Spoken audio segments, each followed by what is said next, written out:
नमस्कार साथियों, जैसा कि मैंने आप सभी को बताया था, ये जो सीरीज है बहुत जल्दी स्टार्ट होने वाली थी और आज से हम लोग दिल्ली के करंट्स के कम से कम एक दो टॉपिक के पूरा डिटेल में समझेंगे और उसका जो स्टैटिक पार्ट है वो भी हम लोग उसको कवर करने की कोशिश करेंगे। जो आज का हमारा जो पहला टॉपिक होगा उसको पढ़ने से पहले मैं आपको बता दूं, ये जो सीरीज चलेगी ये आपके कंप्लीट 700 टॉपिक होंगे और इनका साथ ही साथ एमसीक्यू माध्यम से रिवीजन भी होगा और हम लोग इसको वीकली और मंथली बेसिस पर टाइम टू टाइम रिवाइज भी करते रहेंगे और इसके आपको पीडीएफ नोट्स भी मिलेंगे जो कि फ्री ऑफ कॉस्ट होंगे।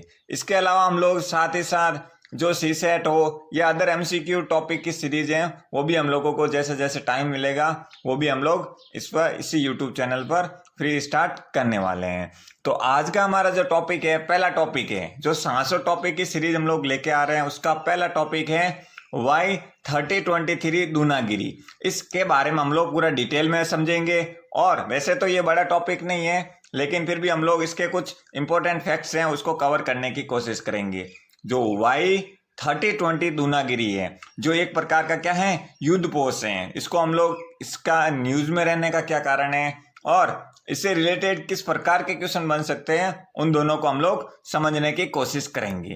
तो देखिए, सबसे पहले हाल ही में भारत के रक्षा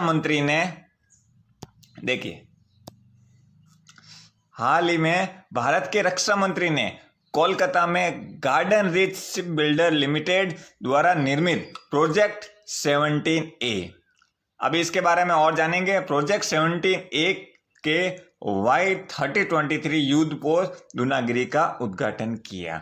तब आप ये तो क्लियर हो गया होगा जो ये है क्या, वाई 3023 दूनागिरी है, ये एक प्रकार का युद्ध पोष है जिसके बारे में या जिसका जो उद्घाटन किया गया है रक्षा मंत्री द्वारा।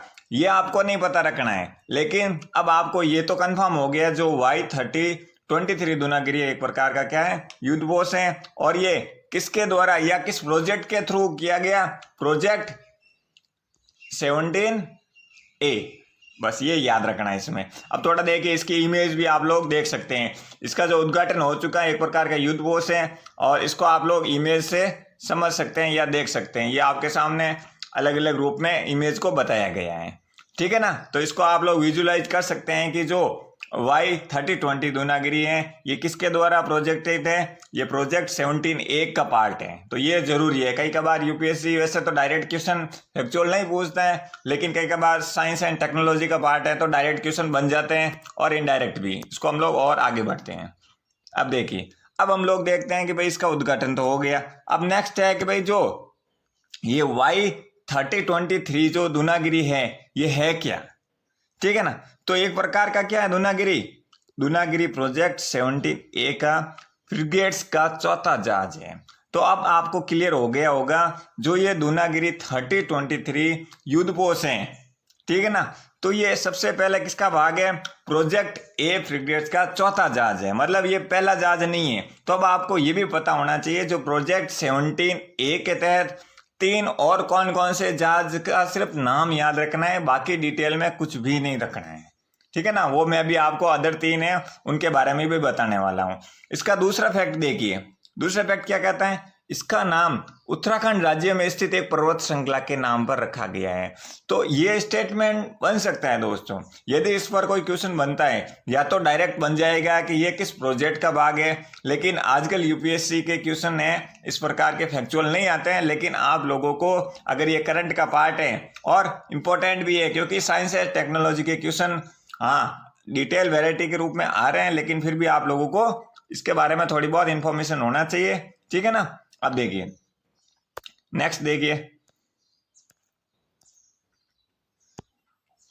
अब देखिए दूसरा पॉइंट तो आपको क्लियर हो गया। तीसरा पॉइंट देखिए, दूनागिरी पूर्ववर्ती Dunagiri Leander class ASW frigate का पुनर्निर्माण है। यह अपनी 33 वर्षों की सेवा के दौरान विभिन्न महत्वपूर्ण या चुनौतीपूर्ण संचालन और बहुराष्ट्रीय अभ्यासों में शामिल रहा है।